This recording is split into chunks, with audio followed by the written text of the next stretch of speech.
nosotros trabajamos el formato de proyecto de esta institución, ¿no? Y ahora nos tocaría un poco revisar o repasar el capítulo metodológico, ¿no? En primer lugar, debemos recordar lo siguiente.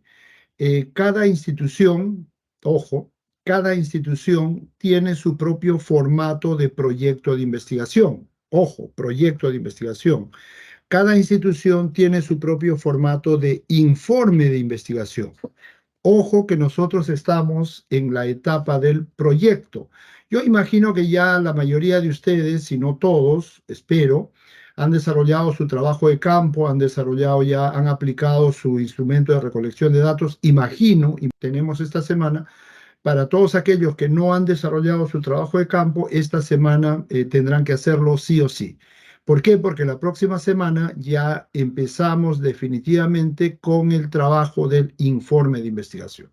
¿Sí? ¿Sí? ¿Sí? ¿Preguntas? ¿Alguna pregunta? ¿Alguna duda, por favor?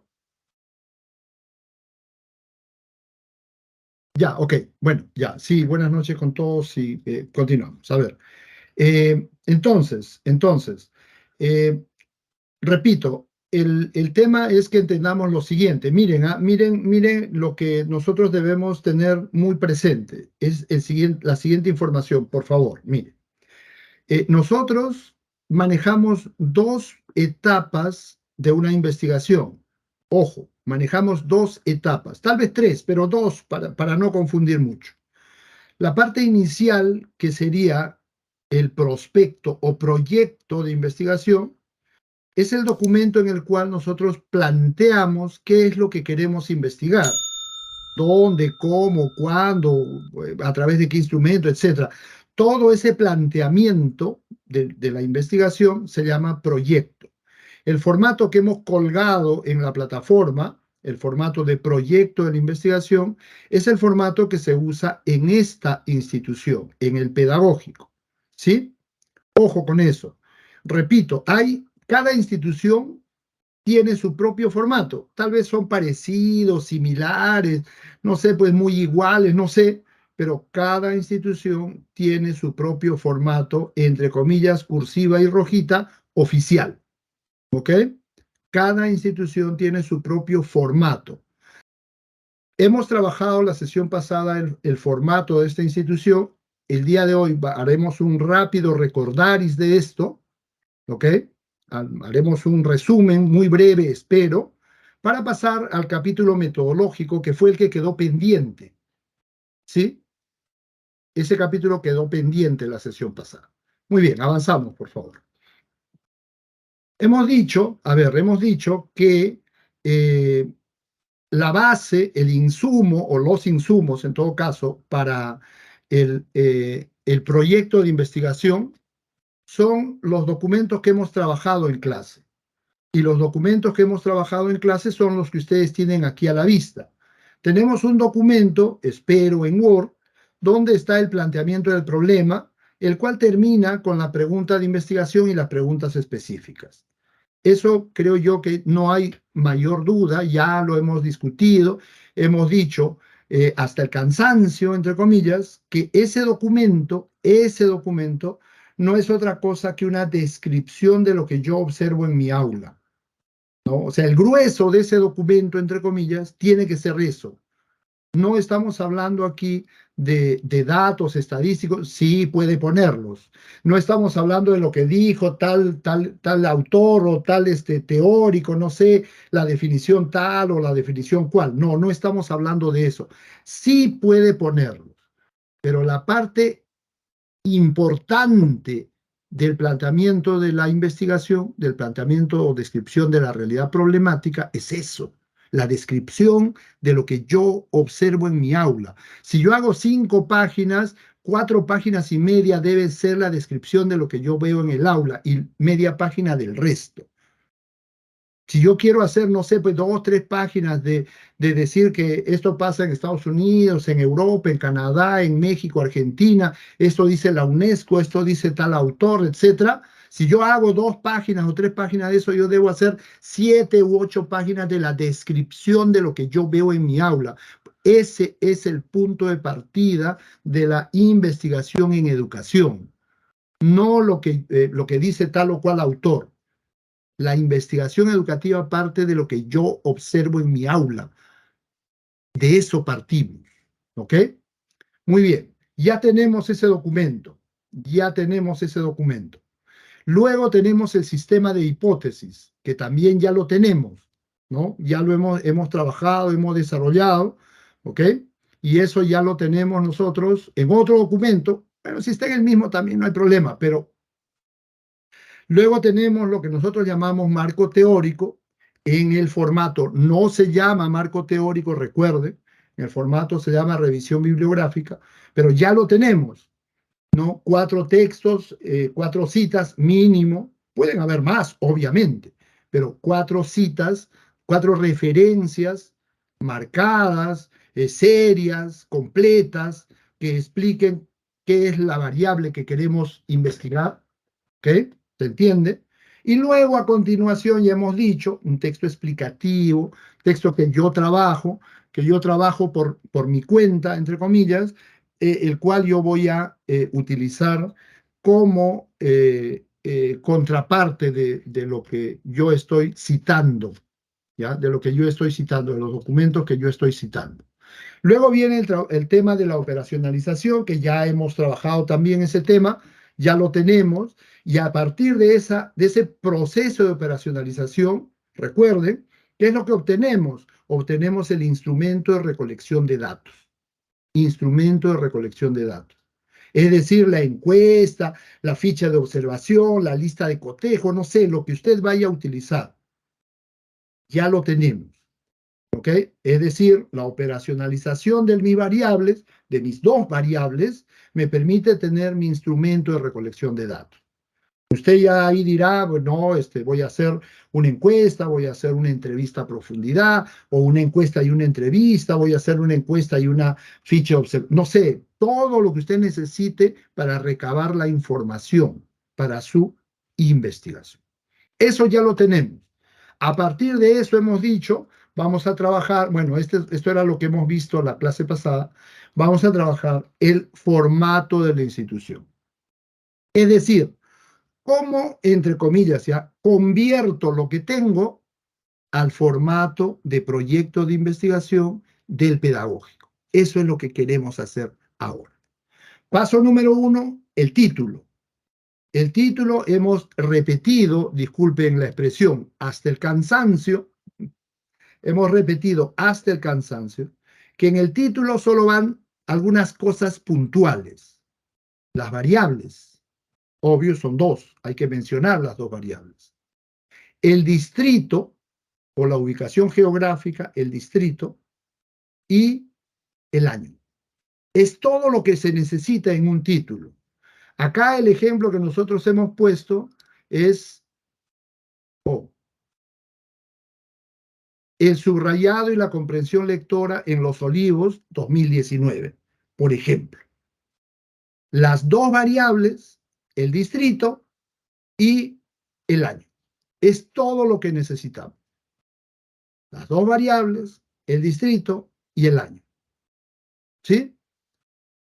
Si yo he puesto especial énfasis, disculpen ¿no?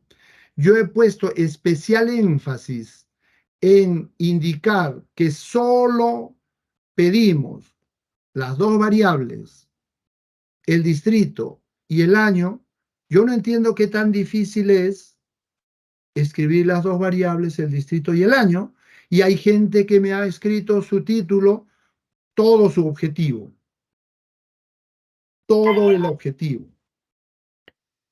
Ya, sin comentarios. Muy bien. A ver, avanzamos, por favor, ¿ya? Título. El título es importante, por favor. En este formato funciona. Las 2 variables, el distrito y el año. Punto.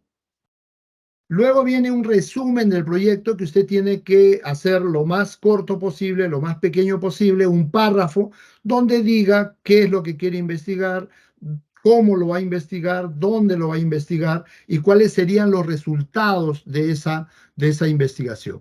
Diga, José Manuel. Profesor, buenas noches, ¿qué tal? Con respecto al título, usted menciona que se ponga solo las dos variables. Oriénteme si es que es necesario colocar algún conector entre ellos.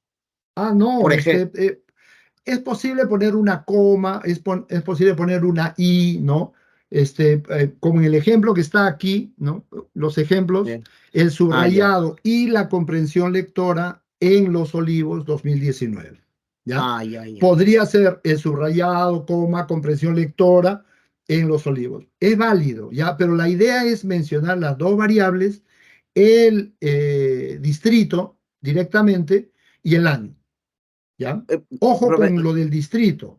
claro, Mire, disculpe, ¿no? Mire, si yo pongo Los Olivos aquí, yo asumo que estamos aquí en Lima y en Lima hay un distrito de Los Olivos, entonces todos que leemos este título entendemos que se trata de Los Olivos en Lima, Perú. ¿Se ujú, entiende? Pero ujú. supongamos que yo voy a hacer una investigación en el distrito Ahuac, en Chupaca. Uy, no, ahí la cosa se complica. Yo tendría que poner el subrayado y la comprensión lectora en Ahuac, Chupaca, Junín, 2019. ¿Por qué? Porque tendría que precisar con un poco más de detalle dónde está ese distrito. Aquí en el ejemplo que tenemos, al mencionar Los Olivos, como que se sobreentiende que es Lima. ¿Se entiende, no? ¿Sí? Eso nos permite, pues, acortar mucho más el título. Pero, repito, si la investigación está centrada en un distrito fuera de Lima, en otra región, etcétera, hay que precisar la provincia, tal vez, la región, qué sé yo. ¿Sí? Eso ya va aumentando palabras. Claro, disculpen, antes de terminar con el título, ya, a ver, déjeme avanzar un poquito para hacer la corrección correspondiente. Yo he visto en este trabajo, alguien ha presentado esto que está en la parte superior como el título de su proyecto. Determinar cuál ha sido el impacto de la aplicación de los programas sociales en la evolución de los índices de pobreza en la región Lima Provincias 2007-2018. Ese es el objetivo general, no es el título. ¿Me entiende? Ese es el objetivo general. Y ya obvio tendremos todo el trabajo para explicar de qué se trata la investigación. Eso es lo que quiero investigar. Pero el título no puede ser todo eso. No, no, no. Metodológicamente no puede ser todo eso. Yo sé que hay instituciones que aceptan eso. En serio, hay instituciones que aceptan eso. Pero eso es metodológicamente incorrecto. ¿Ok? Una cosa es el objetivo general y otra cosa es el título del trabajo. ¿Se entiende, no? Bueno, muy bien. Entonces, estábamos en el título, ya. Creo que el título está súper claro. El título debería ser Pobreza y Programas Sociales en Lima Provincias o en la región Lima Provincias. Miren, la región Lima Provincias, 2007-2018. Ahí hay 2, 4, 6, 8, 10, 11 palabras. 11 palabras, con las justas, ¿no? Y hasta podría ser pobreza y programas sociales en Lima Provincia, nada más. Y nos ahorramos dos palabras, la región, en Lima Provincia. Porque la mayoría entiende qué cosa es Lima Provincia, pues una región, ¿no? ¿Se entiende? Ya, muy bien. Segundo, decíamos, estábamos en el resumen. El resumen no es otra cosa que un párrafo de 8 a 10 líneas, algunos dicen 200 palabras, 300 palabras, no sé, pero es un párrafo de 8 a 10 líneas donde usted rápidamente dice qué es lo que quiere investigar, dónde lo va a investigar, cómo lo va a investigar y cuáles son los resultados que usted espera encontrar. ¿Ya? ¿Cuáles son los resultados que espera encontrar? Y bueno, luego viene el abstract, que creo yo que no hay mayor dificultad. eh, la traducción a ver, luego del resumen decíamos, lo que necesitamos es el abstract, es decir, la traducción del resumen, ¿no? Ya hemos dicho, lo que podemos hacer es utilizar el traductor de Google. Es muy bueno el traductor de Google actualmente, es muy bueno. Entonces, ya, no nos hacemos problemas. Luego vienen las palabras clave que también hay que ponerlas. Ojo, cuando hablamos de palabras clave, simplemente ponemos las palabras, tal como dice acá abajo en el ejemplo. Lectura, comprensión, metodología, subrayado, secundaria. Punto. Acá no estamos pidiendo ni definición, ni resumen, ni qué significa la palabra. Ojo, simplemente las palabras clave. Parece que tenemos serias dificultades, ¿no? Y después en el marco teórico, ahí cuando hablamos de marco conceptual, simplemente ponen las palabras. Y aquí ponen la definición de las palabras. No sé, estamos, a ver, palabras clave, solo se mencionan las palabras, como están en los ejemplos, pobreza, comunidad urbana, punto, separados por comas y en la última palabra un punto. Listo. De 3 a 7 palabras, nada más. Pobreza, programas sociales, Lima provincia. Es decir, miren, por ejemplo, acá hay 5 palabras, pero como las comas son las que nos indican el número de palabras, efectivamente aquí habrían 3 entre comillas, ¿ya? No son palabras, son frases tal vez, ¿no? O conceptos clave tal vez sería. Pobreza, programas sociales es la segunda, Lima provincia es la tercera. Habrían 3 conceptos claves acá, ¿ya? O palabras clave. Bueno, muy bien. Y luego se traducen esas palabras, pues igual que el resumen, se traduce, ¿ya? Y aquí viene el número 4 que ya hemos visto, que en el formato de la institución se llama identificación del problema. Ojo con los números correspondientes también, ¿ah? El título es número 1, etcétera, el resumen número 2, etcétera. Cada uno tiene su número correlativo, su número romanos en este caso. Número 4, identificación del problema. Romanos 4. ¿Ok? Transcribir lo que ya sabemos. Ya tenemos el documento, lo dijimos hace un momento, copiamos y pegamos. Ojo, que yo estoy apelando a que usted ha trabajado eso. Usted es autor o autora de ese material. Si no, ni se atreva, ya, ojo con eso. Ya. Lo copia y lo pone, lo pega aquí. Termina con la pregunta general y las preguntas específicas. Casi ningún formato que yo conozca tiene un lugar donde usted indique preguntas y preguntas específicas, pregunta general y preguntas específicas. No hay. Todos los formatos en esta parte debe terminar con la pregunta. ¿Por qué? Porque es lógico, pues, ¿no? Yo problematizo, describo, sí, esto veo en mi salón, veo a tal alumno con este comportamiento, esta actitud, esto hace, esto hacen los demás, este proceder veo, es decir, describo el salón, describo el fenómeno que quiero estudiar y luego me hago la gran pregunta, la pregunta general. ¿Se entiende? ¿De qué manera esta variable influye en esta otra, en este salón, ¿no? En este salón, etcétera. ¿Se entiende, no? Entonces, esa es la intención de esta parte, de la identificación del problema. Centrar el problema, enfocar el problema. Y por eso termina con la pregunta general de investigación y las preguntas específicas.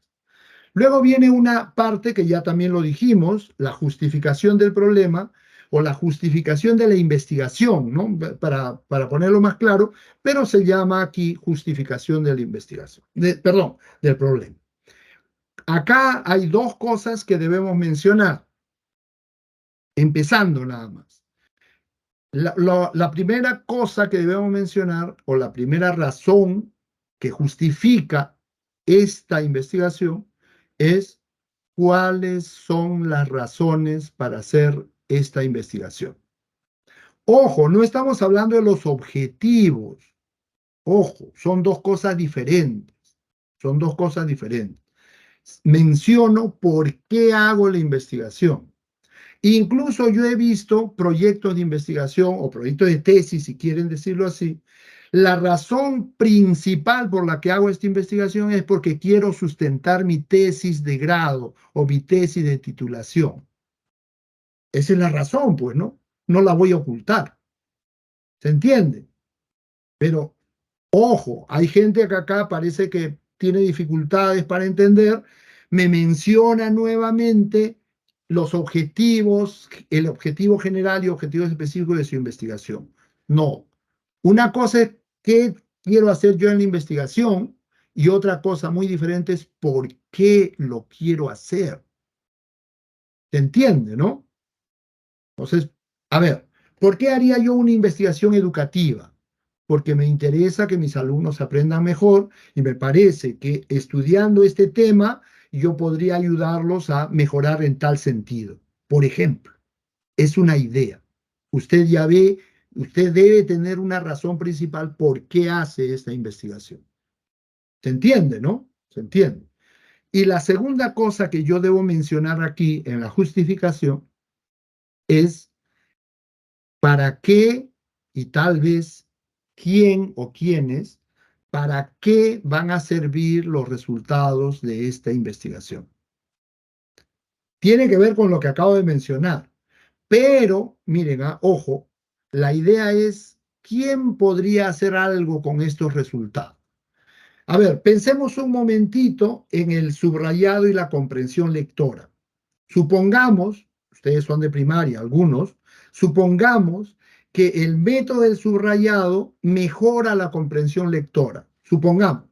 No estoy diciendo que sí ni que no, estoy diciendo que supongamos. El método del subrayado de textos ayuda a mejorar la comprensión lectora. Eso es lo que yo intento demostrar con mi investigación. ¿Se entiende? ¿Y qué resulta? Que yo descubro que sí, que ese método ayuda bastante, pero ahora la pregunta es, ¿qué podría hacer con esos resultados? Ya sé, lo anillo bonito, lo encuaderno y lo pongo en mi archivador. No, lo que tengo que hacer es publicarlo, compartirlo, decirle a mi director, mire, señor director, esto es lo que he logrado, por favor, haga que todos los demás profesores implementen el método de subrayado en su salón para mejorar la comprensión lectora de sus estudiantes. ¿Se entiende la idea? Entonces, ¿para qué van a servir los resultados? Para promover el uso de esta metodología entre los demás colegas. Yo creo que lo mencioné en clase la última vez, la última sesión. Creo que dije, sueñe y sueñe en grande. ¿Qué significa eso? Significa que ya pues, no me voy a contentar con que solo el director de mi colegio haga un taller de capacitación sobre el método de subrayado. Yo voy a lograr que la directora de la UGEL 4 promueva un taller de capacitación para todos los profesores de comunicación de la UGEL 4. ¿Se entiende? Miren, ¿hasta dónde puede llegar? Ya no me contento con la UGEL, pues me voy a la Dirección Regional de Educación de Lima Metropolitana, a la DRELM. ¿Se entiende? Sueñe, sueñe en grande. ¿Se entiende la justificación del problema, por favor? Dos cosas importantes. ¿Por qué razón hago la investigación? Segundo, ¿para qué van a servir esos resultados? Si se entendió hasta ahí, por favor, alguna duda, alguna pregunta. Número 6. Número 5 era justificación. Número 6, revisión bibliográfica. En la revisión bibliográfica, pues ya no tenemos que trabajar porque ya lo hicimos. Ese capítulo, ese texto, ese trabajo que hicimos como marco teórico, lo copiamos y lo pegamos aquí. Los tres subtítulos, ¿no? Antecedentes, marco teórico y marco conceptual. Aquí, ojo, en este formato, ese segundo o tercer subcapítulo, segundo usualmente, ¿ya? Se pone marco teórico, se puede poner marco teórico o se puede poner bases teóricas, ¿no? Creo que lo trabajamos como bases teóricas. Está bien, lo podemos poner de las dos maneras. En este formato, ¿por qué? Porque el título de este capítulo es 6, revisión bibliográfica.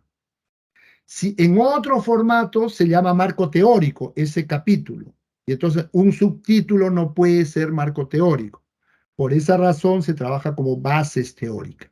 Sí se entiende, ¿verdad? Ya, muy bien. Esos son los 3 subtítulos que debe tener este capítulo. Ya lo tenemos desarrollado, copiamos y pegamos. Ojo, con la salvedad, ojo, con la salvedad y la seguridad de que usted ha trabajado eso. El día de hoy vamos a determinar eso. Si usted no lo trabajó, tenga cuidado, tenga mucho cuidado. Bueno, luego viene la hipótesis, que ya lo tenemos, ¿no? Simplemente copiamos la hipótesis general e hipótesis específicas.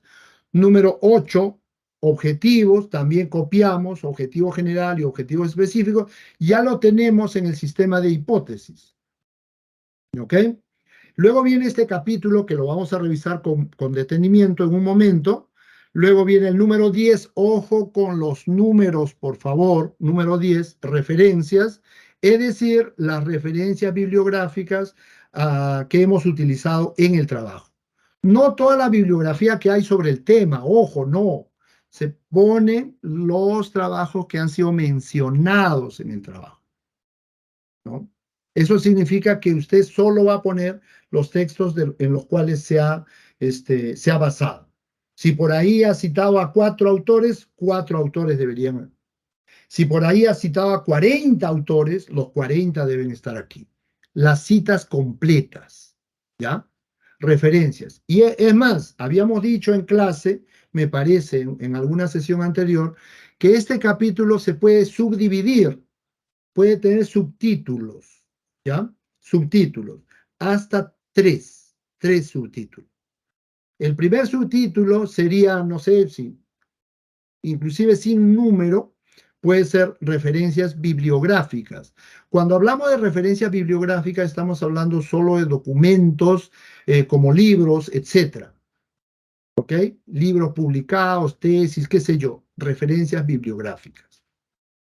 El segundo capítulo, acá no hay, todos los que aparecen aquí aparecen como referencias bibliográficas y por eso ya casi ni se usa los subtítulos, pero si usted va a usar otro tipo de referencias, sí hay que poner subtítulos, referencias bibliográficas, subtítulo 2, referencias hemerográficas.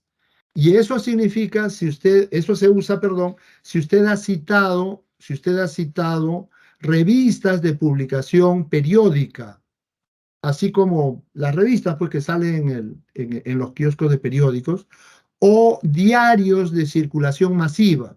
Si usted ha tenido que citar, no sé, pues el Comercio, o la República, o el Peruano, qué sé yo, físicamente debe ir en referencias hemerográficas. ¿Ok? Y el tercer subcapítulo se llama referencias en línea. Cuando usted ha hecho referencia en su trabajo a algún sitio web, formal obviamente, ¿no? Pero si usted ha hecho referencia en algún momento a una página web por X razones, se pone dentro de su capítulo referencias en línea. Hemos dicho también claramente, ojo, que no podemos utilizar referencias en línea para el capítulo de revisión bibliográfica. No. La revisión bibliográfica se hace, como su nombre lo dice, de la revisión bibliográfica, de referencias bibliográficas. ¿Ok? Ya, listo. Creo que eso quedó claro. ¿Ya? Número 11. Y aquí, obvio, acá viene lo que el colega estaba mencionando hace un momento. La justificación dice más o menos qué es lo que quiero hacer, qué es lo que se podría hacer con mi trabajo, pero aquí es donde, entre comillas, yo puedo aterrizar un poco más, soñar un poco más en grande y plantear, no, bueno, con esta investigación yo puedo hacer esto y esto y esto y muchas más cosas, ¿no? Esa es la idea, ¿no? La idea es, sí, acá estaría como una propuesta adicional, ¿no? Como una propuesta, inclusive hasta yo puedo plantear cómo desarrollar el taller de método del subrayado, por ejemplo. Se me ocurre, es válido eso, ¿ya? Aquí, en este capítulo 11, usted puede plantear todo lo que se le ocurra, porque esa es la contribución de lo que yo quiero hacer con este proyecto de investigación. ¿Sí? Bueno, muy bien. Número 12, impactos esperados. Cuando hablamos de impactos, un segundo, por favor, déjeme se parece que alguien está.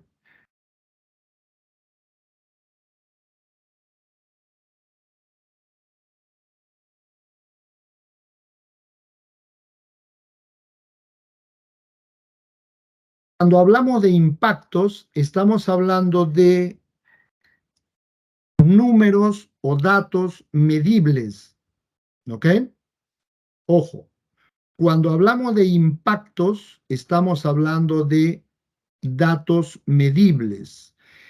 Yo le prefiero llamar metas, ¿ok? Prefiero llamarle metas. Eso significa, por ejemplo, impactos. ¿A cuántos alumnos beneficiaría mi taller de metodología de subrayado? ¿A 5, a 10, a 15, a 100, a 1000, 5000, medio millón de alumnos? No sé. Yo puedo, entre comillas, pronosticar a cuánta gente va a beneficiar esto. ¿Cuántos profesores deberían ser capacitados para el uso del método de subrayado? Por ejemplo, ¿no? 5, 10 profesores, 15, 20, ¿cuántos hay en mi colegio? ¿Cuántos hay en la UGEL de Comas? Etcétera, ¿no? ¿Se entiende? ¿Se entiende? Entonces, en impactos esperados yo tengo que decir, ya, mis impactos son impactos educativos, pero yo me propongo una meta. Ya, en este próximo año yo voy a capacitar o voy a intentar que se capaciten a 15 profesores. ¿Ok? Aspectos éticos, creo que ya esto lo tenemos súper claro. La mayoría de nosotros somos ya docentes en actividad y creo yo que sí estamos al tanto de cómo es el proceder, ojo, cómo es el proceder de un docente. Un docente siempre debe tener mucho cuidado con esta parte, ¿no? Respeta los derechos de los demás, los derechos de los estudiantes, ya lo dijimos en clase. Si es que yo voy a levantar información para mi trabajo de investigación de mis estudiantes que son menores de edad, ya todo esto ya está claro. Es decir, yo debo hacer los trámites correspondientes para pedir permiso al director, al profesor de aula, a los padres de familia. La idea es que ellos firmen un consentimiento informado. Eso significa respetar los derechos de estos estudiantes. Acuérdense que son menores de edad y los menores de edad están bajo la tutela de sus tutores, valga la redundancia, de sus padres de familia. Entonces, yo no puedo alegremente ir y levantar información sin autorización. Debemos seguir la vía regular. Hay una serie de documentos, de cartas, de presentación, de permisos que hay que solicitar, etcétera. Hay que hacer toda esa documentación, repito, por la vía regular, por la vía formal. Eso significa respetar los derechos de los involucrados en esta investigación. Repito, porque son menores de edad. Y no solo eso, ojo, si yo voy a hacer una investigación en una universidad, la gran mayoría, bueno, si no todos los estudiantes son mayores de edad, pero no por eso yo voy a entrar y hacer la investigación sin permiso de la universidad, del rector, del decano, de los profesores. No, no hay manera. Hay una vía regular en la cual uno tiene que seguir. Ojo, eso significa respetar los derechos de los demás. Segundo, lo importante en cuanto a la información es que nosotros le vamos a dar el tratamiento científico a la información, a los datos. ¿Ya? De ninguna manera, miren, yo he tenido un caso muy peculiar hace unos años atrás. Uno de los estudiantes que viajó con nosotros a hacer un trabajo de investigación, por temas de la investigación se le pide datos pues a las personas encuestadas, qué sé yo, su nombre, dirección, teléfono, qué sé yo. Y uno de los estudiantes que trabajó con nosotros fue y le estaba testeando, mandando mensajes a una señorita que nos había dado su número. Eso es, bueno, para empezar es ilegal, se puede considerar hasta acoso eso, pero falta de responsabilidad del equipo de investigación. Eso no se puede hacer. Nosotros debemos darle el tratamiento científico a esos datos, cuidar la privacidad de esos datos. Ojo, ojo. Las empresas investigadoras de marketing, de mercadeo, ustedes sabrán, esas empresas son pues antiéticas, si saben de lo que estoy hablando, Por eso es que recibimos nosotros todo el día, a toda hora, llamadas spam. ¿Por qué? Porque estas empresas lo único que hacen es difundir y diseminar por todo lado nuestros datos. No solo te llaman, sino si tú contestas, te preguntan por tu nombre, tus dos nombres, tus dos apellidos, un poco más te dan tu número de DNI, tu dirección, etcétera. ¿Por qué? Porque lo saben todo. ¿Qué han hecho estas empresas? Lo antiético es que han, bueno, y no solo antiético, sino ilegal, están cometiendo un delito, han difundido nuestros datos abiertamente. Eso no podemos consentirlo dentro del mundo académico. Si se hace investigación, los datos deben ser tratados de manera científica, cuidando la privacidad de la gente involucrada. Sus datos, yo me muero con esos datos, nadie más lo sabe. ¿Se entiende, no? Se entiende. Y finalmente, la tercera parte que se involucra en esta parte ética tiene que ver con el uso de la información previa. Es decir, ojo, el plagio en este país ahora es un delito. Es un delito, lo digo claramente, es un delito. Entonces, si yo voy a copiar una porción de texto que no es mía, que alguien la escribió, la voy a copiar, la voy a poner en mi trabajo y arriba voy a poner mi nombre, estoy cometiendo un delito. Mínimo es una falta ética, pero ahora en este país eso está tipificado como delito, delito de plagio. ¿Se entiende, no? Se entiende. No porque no lo denuncien no significa que no sea delito. Ojo, ojo con eso. Entonces, estas tres partes tendrían que estar aquí. Una expresión directa de que usted ha respetado los derechos de los autores. Cada parte citada, le ha puesto la referencia correspondiente. No es que simplemente se le ocurrió y lo copió y lo pegó, ¿no? Nos acostumbraron a hacer eso en el colegio, me acuerdo, ¿no? Y encima te ponían 20 por eso. ¿Por qué? Porque te decían, a ver, tú consigue información sobre don José de San Martín. Iban corriendo al Google, don José de San Martín, y salía, ah, mira qué bonito texto. Lo copiaban, lo pegaban en el Word, lo imprimían, le ponían su nombre arriba y lo presentaban. Y el profesor leía, ah, qué bonito, 20. Nos estaban enseñando a cometer fraude y segundo, a cometer un delito. Y ahora cambiar eso es muy difícil. Hay gente hoy en día aquí, reunidos en este momento aquí, que eso es lo que han hecho para presentar sus trabajos. Googleamos suavecito, un poquito nada más, ni siquiera el Turnitin, ¿eh? Googleamos un poquito y sale, ah, ya, este trabajo viene de acá, esta parte de acá, esta otra parte de acá. Y uno les manda sus enlaces y todavía se molestan después, que por qué, que ya, ahí nomás, tranquilo. Esta parte es importante, repito. Si nos estamos formando como científicos, mínimo debemos respetar los derechos de los demás.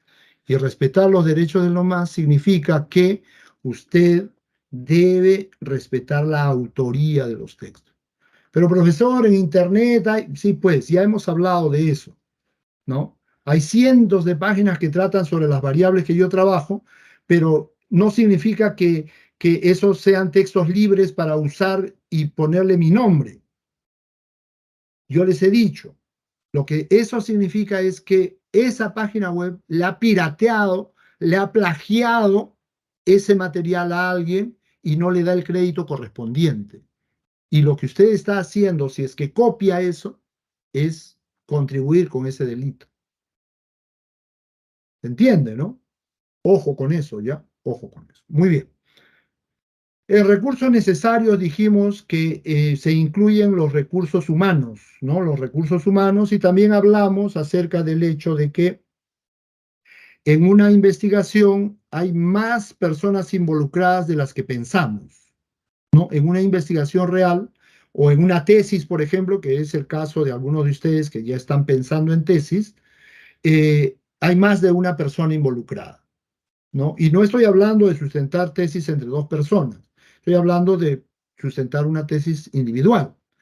Pero en ese proyecto, en esa investigación, está involucrado, obvio, el interesado, ¿no? El jefe de proyecto, entre comillas, el tesista, si quieren llamarlo, y la segunda persona directamente involucrada es su asesor. El asesor piensa, insiste, maneja la información de cómo se logra la aprobación, cómo se logra la aprobación de ese trabajo dentro de la institución en la cual usted está hablando, o está trabajando, perdón. Recursos necesarios, recursos humanos, decía yo que tenemos de entrada el tesista o el interesado, ¿no? El tesista o el investigador, el jefe de proyecto, que sería usted. Luego viene el asesor, que es nombrado por la institución. Aquí alguien nos pregunta si es obligatorio, como dice, si es obligatorio tener el asesor del pedagógico. Claro que sí, no hay manera de salvarse de eso, ¿no? Lo mínimo que usted necesita es ese asesor. Profesor, Entre en el comillas, ¿por caso, qué? A ver, ya, porque si yo consigo un asesor de, no sé, pues de la universidad de San Marcos, él me va a asesorar cómo trabajan en San Marcos y me aprobarán la tesis en el pedagógico con la metodología de San Marcos. Difícil, ¿no? Un poco difícil. Por eso repito, vuelvo y repito, el asesor que nombra la institución es el encargado de adecuar su informe de investigación o tesis, adecuarlo a cómo lo van a aprobar en el pedagógico. Esa es la función.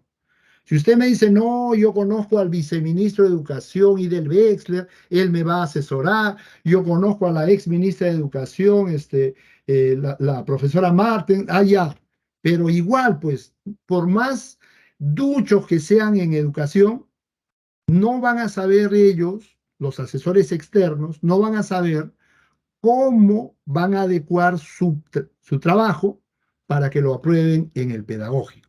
Así funcionan las cosas, ¿ya? Así funcionan las cosas. Entonces, yo recomiendo que sí, pues tienen que allanarse y conseguirse el asesor de la institución.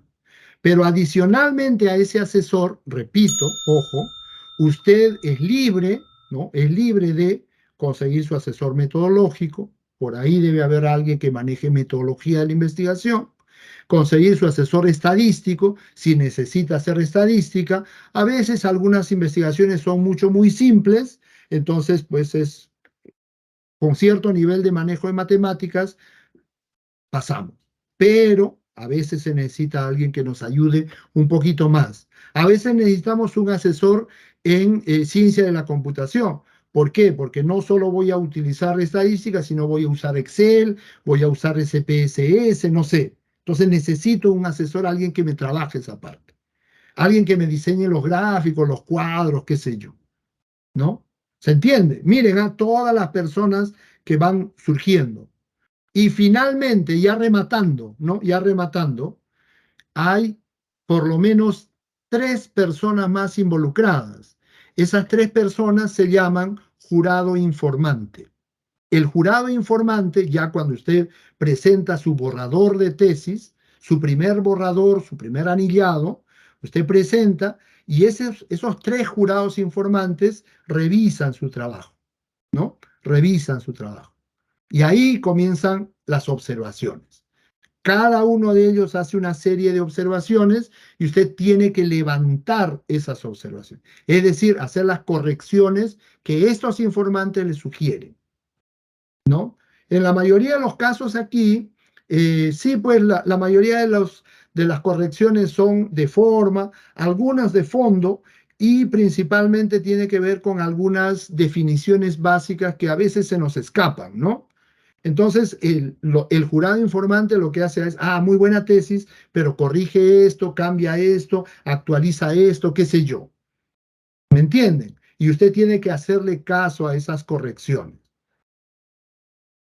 Entonces, miren, ¿qué tenemos? Tenemos el tesista, el asesor, el primer asesor, y por lo menos 3 jurados informantes más que están involucrados en el trabajo. 5 personas mínimo. Ahora, adicionalmente a eso, si usted necesita, entre comillas, hacer trabajo de campo y para eso necesita encuestadores, qué sé yo, ya pues también tiene que incluirlos ahí. Tiene que capacitar a esos encuestadores. Bueno, muy bien, ahí están, ¿no? Entonces, mire toda la gente involucrada en un trabajo de investigación. No es tan simple como, pobrecito de mí, yo estoy recargado. No, no, hay demasiada gente involucrada aquí, ¿sí? La noticia buena, para terminar esta parte, la noticia buena o la buena noticia es que cuando esos tres informantes le dicen a usted que su tesis ya está lista para ser presentada o defendida o sustentada, ya usted puede respirar tranquilo o tranquilo. ¿Por qué? Porque ya pues hasta ese momento se ha evaluado todo esto y ya su tesis está aprobada. Yo he asistido a más de 150, no sé, 200 sustentaciones de tesis y nunca, créame, nunca he visto que hayan jalado a nadie en una sustentación de tesis. La sustentación es solamente una ceremonia, que hay que pasarla, obviamente, ¿no? Es una ceremonia. Pero acuérdense que la tesis, antes de esa sustentación, ya está aprobada. ¿Ok? ¿Sí? Muy bien, muy bien. Listo. Creo que nos hemos detenido demasiado tiempo en esto. La localización del proyecto, la ubicación geográfica, ¿dónde está tu institución? Como tu institución, la institución donde usted está desarrollando su proyecto, es aquí en Lima, bueno, pues la ubicación de si quiere la dirección exacta, la calle, el número, el distrito, la urbanización, válido, ¿ya? Pero con que ponga la ubicación más o menos genérica es suficiente. Número 15, localización del proyecto, ¿dónde está? Ahora, este capítulo 15 se ha puesto ahí más bien con la intención de saber dónde quedan los colegios en todo caso, cuando se trabaja fuera de Lima, ¿no? Si usted hace una investigación, no sé, pues en Chongoyap, en Chiclayo, allá, ¿cómo llego hasta allá? ¿Dónde está? ¿En qué distrito? ¿En qué provincia? ¿En qué departamento? ¿En qué región? ¿A cuántos metros sobre el nivel del mar? ¿Cuál es el mapa de localización? ¿Cómo llego a ese lugar? ¿A qué distancia de Lima? ¿Cuántas horas en bus? ¿A cuántas horas en avión? ¿Qué sé yo? Para eso se ha puesto este capítulo ahí. ¿Por qué? Porque a veces, alguna vez, espero, usted va a hacer una investigación fuera de Lima. Y ahí sí se necesita poner acá incluso mapas, croquis para llegar, etcétera. Pero repito, nuestros proyectos que tienen que ver con zonas aquí en Lima, no pues, solo esta frase con la dirección, la urbanización, el distrito es suficiente. El cronograma de actividades creo yo que no hay mayor dificultad, ya ustedes lo han visto, este es el formato usado. Y el otro es el presupuesto, que también ya el número 17, ya también ustedes ya lo manejan, ¿ya? Yo he sugerido que ustedes aprendan a hacer presupuestos porque eso les va a servir el resto de su vida, ¿ya? Sobre todo ustedes que al egresar de esta institución, al titularse, con ese título usted va a poder postular al Estado y cuando entre al Estado, todo, literalmente, todo se hace mediante informes, mediante documentos. Usted quiere hacer una feria científica en su institución, le van a pedir el presupuesto, cuánto va a gastar y de dónde va a salir ese dinero. Porque el colegio no tiene dinero, ¿no? Usted ve de dónde saca, pero hay que rendir cuentas de ese presupuesto. Usted quiere irse de viaje de promoción, uy, presupuesto. Quiere hacer la fiesta de promoción, presupuesto, etcétera, ¿no? Así que eso nos sirve para eso, ¿ya? Bueno, muy bien. Capítulo metodológico. Lo primero, miren, vámonos dando cuenta, por favor, vámonos dando cuenta que esta parte es más bien una serie de párrafos donde nosotros vamos a ir indicando algunas características de nuestra investigación, ¿ya? Ojo. Entonces, nosotros debemos definir, por ejemplo, qué tipo de investigación vamos a hacer. Repito, definimos qué tipo de investigación vamos a hacer. Y los tipos de investigación son diferentes por varias categorías o varias características. Por ejemplo, yo digo, yo voy a hacer una investigación básica por la finalidad perseguida de la investigación. ¿Cuándo una investigación es básica? Ah, esa es una muy buena pregunta. No. Mi investigación es teórica. Ay, no, ahí nomás. Ya bueno, mi investigación es aplicada. Entonces yo debo decidir, yo debo saber con anticipación si mi investigación es teórica, es básica o es aplicada. Yo creo que la gran mayoría de las investigaciones aquí son básicas. Una investigación básica consiste en acumular conocimiento sobre determinado tema. Entre paréntesis, se contenta con responder a la pregunta de investigación. ¿De qué manera esta variable influye en esta otra? Yo demuestro con mi investigación que esta variable influye sobre esta otra de manera significativa. Punto. ¿Qué es lo que he hecho? He incrementado los conocimientos en ese tema. Una investigación básica, repito, sirve para incrementar los conocimientos sobre determinado tema. Pero, profesor, disculpe, ¿cuándo sería una investigación aplicada? Si alguien... Disculpe, profesor, se me activó el audio. Ya, ok. ¿Cuándo sería una investigación aplicada? Acuérdense, miren, eso es importante reconocerlo. Acuérdense que una investigación aplicada no es otra cosa que lo que nosotros llamamos en educación, en investigación educativa, llamamos investigación-acción.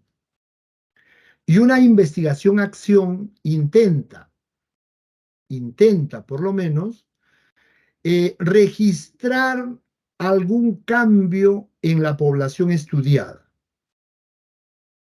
Nosotros hemos puesto ese ejemplo, ojo, miren, mis alumnos no saben multiplicar. ¿Cómo descubro eso? Les tomo una evaluación diagnóstica, ¿se acuerdan? Entonces determino que los estudiantes no saben multiplicar. Llego a mi casa, busco metodologías para la enseñanza de la multiplicación, veo 2, 3, 4 metodologías. A mí me parece que la India, digamos, es la más conveniente para mis alumnos. Lo practico, lo aprendo, al otro día llego a la clase y lo pongo en práctica con mis estudiantes. Trabajo durante 2 semanas con ellos enseñándoles y practicando la multiplicación con el método que ya hemos determinado, y luego de 2 semanas lo que hago es tomarles una evaluación de salida. La otra era de entrada, este es de salida. ¿Qué es lo que he hecho? Una investigación-acción. ¿Por qué? Primero he medido cuál es su nivel de conocimiento, les he dado la información, clases, práctica, etc. Y luego mido qué tanto han aprendido. Eso se llama investigación aplicada. En educación se llama investigación-acción. Su investigación tiene ese proceso, debe poner mi investigación es aplicada. Si su investigación solo, entre comillas, ¿ya?, solo va a responder a una pregunta general de investigación, es básica. ¿Sí? Usted decide. Segundo, por el nivel de profundidad, ojo, por el nivel de profundidad puede ser exploratoria, descriptiva o explicativa. Ojo, exploratoria, descriptiva o explicativa. Ojo con esos 3. A ver, entonces, por el nivel de profundidad puede ser exploratoria, descriptiva o explicativa. Rápidamente, ¿qué significan estos términos? ¿cuándo una investigación es exploratoria? A ver, ninguno de los temas trabajados aquí puede ser exploratoria. Ojo, ¿ah? Ninguno de los temas en educación puede ser exploratoria. ¿Cuándo una investigación es exploratoria? Cuando nadie o casi nadie ha trabajado ese tema. Repito, una investigación es exploratoria cuando nadie o casi nadie ha trabajado el tema. Pero cualquiera de los temas que usted plantee o ha planteado ya ha sido trabajado por cientos de personas. Entonces, su investigación no puede ser exploratoria. Es más, una investigación educativa no puede ser exploratoria. ¿Sí se entiende? ¿Sí? ¿Cuándo es descriptiva? ¿Cuándo es descriptiva? Es descriptiva cuando se trabaja con una sola variable. ¿Ok? Es una investigación descriptiva cuando se trabaja con una sola variable. ¿Qué hacemos con esa variable? La medimos y mostramos los resultados. Es todo lo que hacemos. Medimos esa variable, allá. Estos son los resultados. Punto. ¿Cuál es el nivel de índice de masa corporal de mis estudiantes? Ya, ahí está. Los pesamos, los tallamos, sacamos el informe, índice de masa corporal, ahí está. Ya está. Descriptiva. ¿Y cuando una investigación es explicativa? Cuando encontramos la respuesta. A ver si me atiende, por favor. ¿Ya? Vayamos un ratito, por favor, a la pizarra. ¿Ya? Creo yo que ya esto lo he explicado y disculpen que incida en el tema. Nuestra investigación, entonces, hasta el momento es, por la finalidad perseguida, es básica. Punto. Por el nivel de profundidad es correlacional. Punto. Por el tipo de inferencia, ya eso también ustedes lo manejan, es hipotético-deductiva, ¿no? Aplicamos las dos formas, deductiva e inductiva, pero como usamos hipótesis, es hipotético-deductiva, ¿ok? Avanzamos rápido, ¿ya? Por el modo de manipulación de variables. Ojo, puede ser experimental o puede ser no experimental. ¿Qué significa eso? Significa que cuando yo voy a levantar información, yo modifico en algo las variables, sí o no. Si las modifico, son experimentales. Si no las modifico, son no experimentales. Ejemplo muy simple. Ejemplo muy simple. Miren, yo quiero investigar, ejemplo, yo quiero investigar si mis alumnos reaccionan mal. Ojo, si mis alumnos reaccionan mal, yo quiero investigar eso. Entonces, me paro frente al alumno y me lo quedo mirando durante 2 horas y a él no se le mueve una pestaña y yo digo, no, mi alumno no reacciona mal. Eso es una investigación no experimental porque yo estoy simplemente observando. ¿Se entiende? Ojo, la misma investigación, yo quiero averiguar si mis estudiantes reaccionan mal. Pero para reaccionar tiene que haber alguna acción, reaccionar, ¿no? Entonces, yo me paro frente a él, tomo mi cuaderno de apuntes y con mi mano derecha bien extendida le asesto una bofetada. Entonces, estoy pronto a anotar cómo reacciona mi alumno. Mi alumno empieza a gritar, maldice, grita, palabras soeces, allá, sí reacciona mal. ¿Qué es lo que he hecho? Una investigación experimental, porque he modificado una variable. No la he observado simplemente, sino he hecho algo para cambiar una variable. ¿Se entiende la diferencia, por favor? Hay una gran diferencia entre una investigación experimental donde yo modifico variables y una investigación no experimental donde solamente observo. Usted decide cuál de las dos formas utiliza en su investigación. Si modifica variables o si no modifica variables. ¿Ok? Ahora, hay maneras de modificar algunas variables o a algún grupo o a otro grupo sí, a otro grupo no, grupo de investigación, grupo de control, etcétera, y eso podría ser cuasi experimental, ¿ya? Cuasi experimental. Por ejemplo, mis alumnos no saben multiplicar. Yo dejo a un grupo que averigüen por su cuenta y al otro grupo les enseño un método muy novedoso. ¿Cuál de los dos aprenderá más rápido? Obvio, ¿no? Eso se llama cuasi experimental. ¿Por qué? Porque estoy modificando a un grupo y al otro grupo lo estoy observando a ver qué pasa. Eso me sirve de grupo de control. Si no les enseño, ya se van a quedar acá. En cambio, como les enseño, han avanzado. ¿Se entiende? Cuasi experimental. Repito, usted decide por el modo de manipulación de variables, mi investigación es cuasi experimental. Por el tipo de datos procesados, ya creo que sabemos eso, cuantitativo si es matemático, cualitativo si es no numérico. Cuantitativo si es numérico, matemático, estadístico, cualitativo si es no numérico, si es análisis de discurso, análisis de contenido. Ya, quieren hacer doble trabajo, metodología mixta. ¿Sí? Por el periodo de tiempo en el que se realiza, puede ser transversal o longitudinal. ¿Ok? Transversal o longitudinal.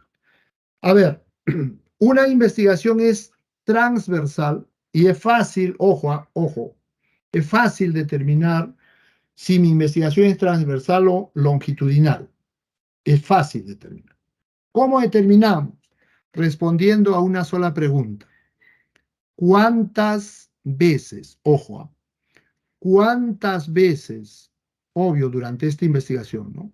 ¿Cuántas veces recojo información de la misma persona?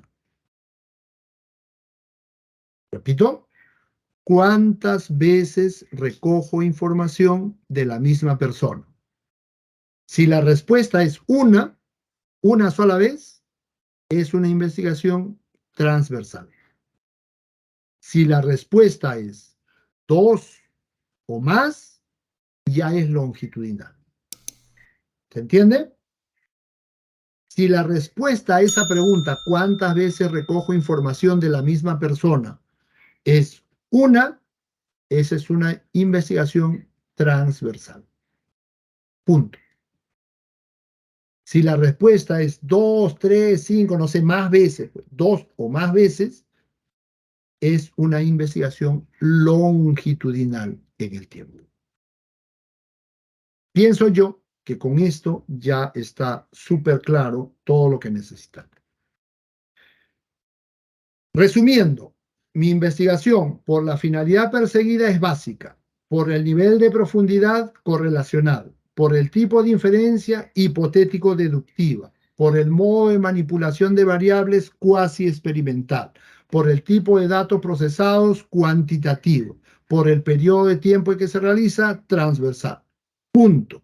Terminamos con el tipo de estudio. Preguntas, hasta ahí. Una consulta, ¿solamente se menciona o también explicamos el por qué no experimental, por qué no experimental o por qué cuasi? ¿Qué lo hacemos? Muy buena pregunta, muy buena pregunta. Y ahí yo les puedo decir lo siguiente, miren. Y de esto depende su vida o algo así. Hagan lo que su asesor les dice. Repito, hagan lo que su asesor les dice. Nosotros en la universidad, por ejemplo, no requerimos nada más que eso. Poner que es básica, poner que es correlacional, que es hipotético deductivo, que es no experimental, que es cuantitativo y transversal. Punto. No necesitamos nada más. ¿Por qué? Por una sencilla razón. Se asume, entre comillas, ¿ya? Se asume que si alguien va a revisar su tesis, esa persona ya sabe lo que es una investigación no experimental, cuantitativa y transversal. Se asume. Me explico, ¿no?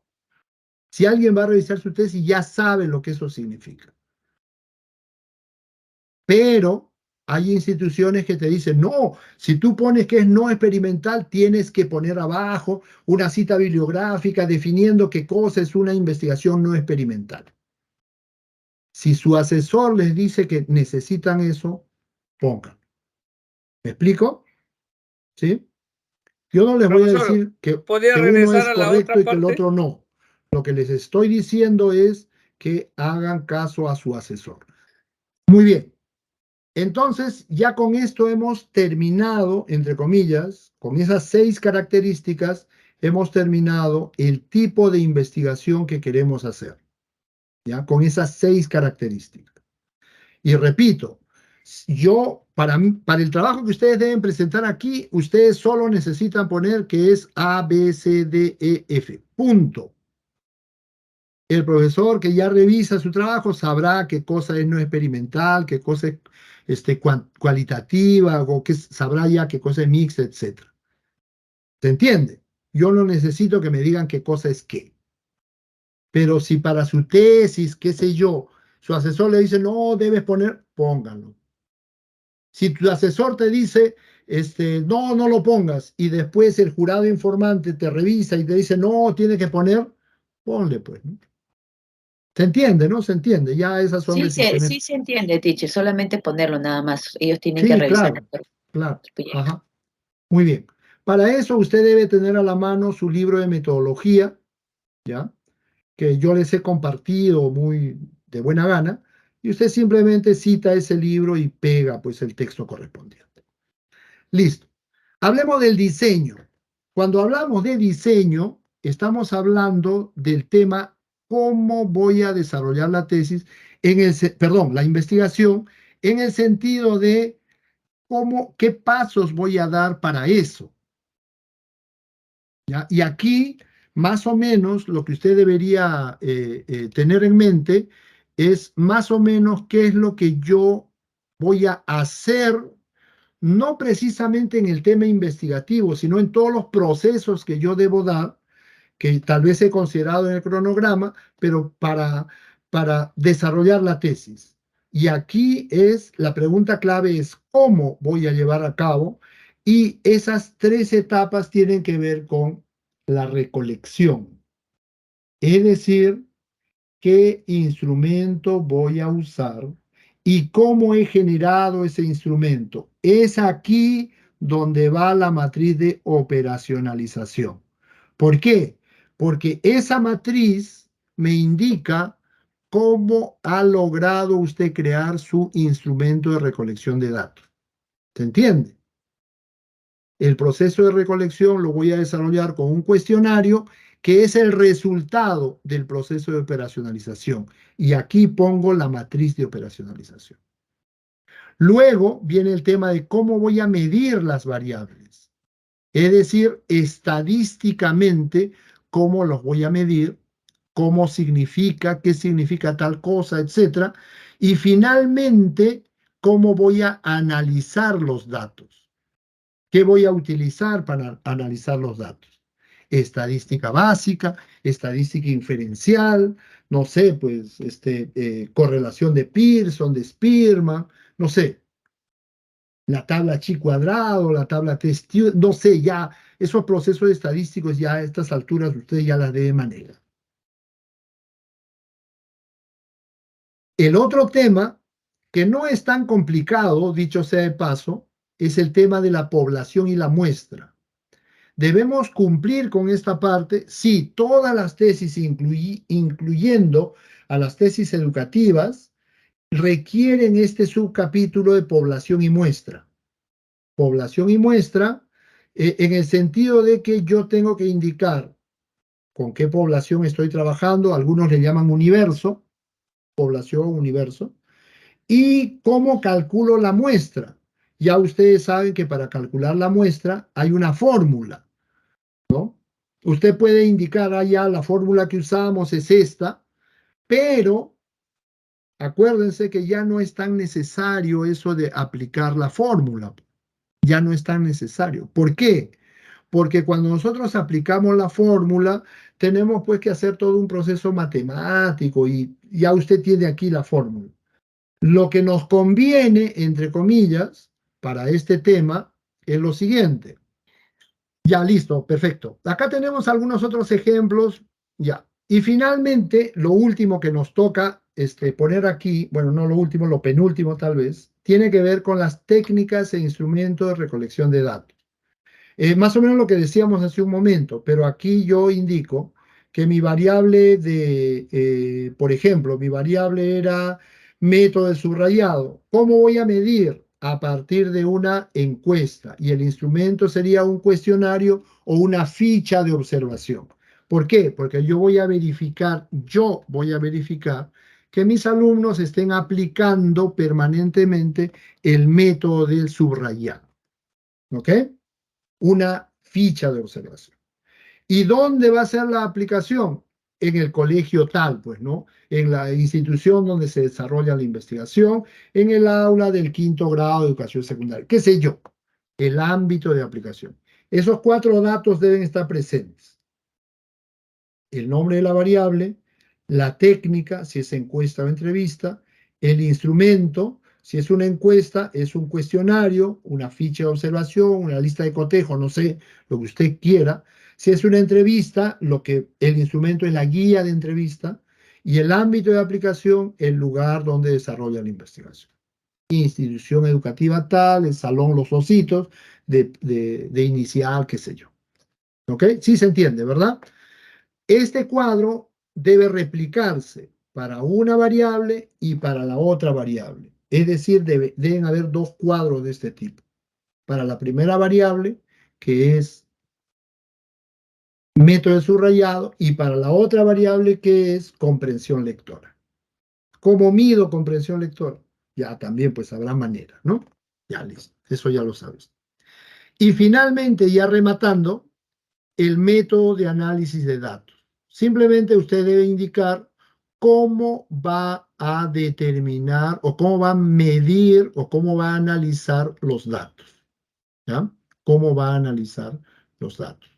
Yo le sugiero nada más que aquí usted diga que va a utilizar estadística descriptiva, la básica, porque obvio va a indicar pues indicadores de tendencia central, va a agrupar indicadores, dimensiones y variables, y hará un cuadro, una tabla y un gráfico probablemente por cada indicador, dimensión y variable. Por eso va a utilizar estadística descriptiva.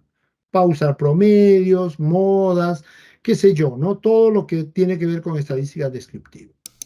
Y para el análisis final de la correlación, utilizará estadística inferencial. La estadística inferencial no es otra cosa que el uso de indicadores de correlación. Spearman, Pearson, ustedes ya verán de acuerdo al tipo de datos que procesa. ¿Sí? Bueno, es estadística aplicada a matemática, ¿no? Pero en resumen, lo que acabamos de mencionar. Estadística descriptiva para el uso de los indicadores de tendencia central, con las 2 variables, obviamente. Y luego estadística inferencial, que tiene que ver con el uso de los indicadores de correlación, ¿no? Como son Pearson, Spearman, qué sé yo. Yo he aconsejado que en este subtítulo o subcapítulo, métodos de análisis de datos, usted exponga lo siguiente. Primero, usaremos la estadística descriptiva porque vamos a usar los indicadores de tendencia central, que es la estadística descriptiva. ¿Sí? Y luego para medir los niveles de correlación, porque es una investigación correlacional, acuérdense, para medir los índices o niveles de correlación, utilizamos la estadística inferencial, porque vamos a utilizar los indicadores de correlación como Spearman o Pearson o qué sé yo, ¿no? Ya eso ya lo explicamos más adelante cuando veamos cómo procesar los datos estadísticamente, ¿sí? Pero eso es lo mínimo que necesitamos. Estadística aplicada, obvio, estadística aplicada, y obvio, la estadística es un capítulo de matemáticas, ¿no? Entonces, ¿qué es lo que necesitamos primero? 1 y 2. Estadística descriptiva con los indicadores de tendencia central, estadística inferencial para medir los niveles de correlación. Cerramos con eso. ¿Sí? Listo. Muy bien. Preguntas, dudas. Este es el momento.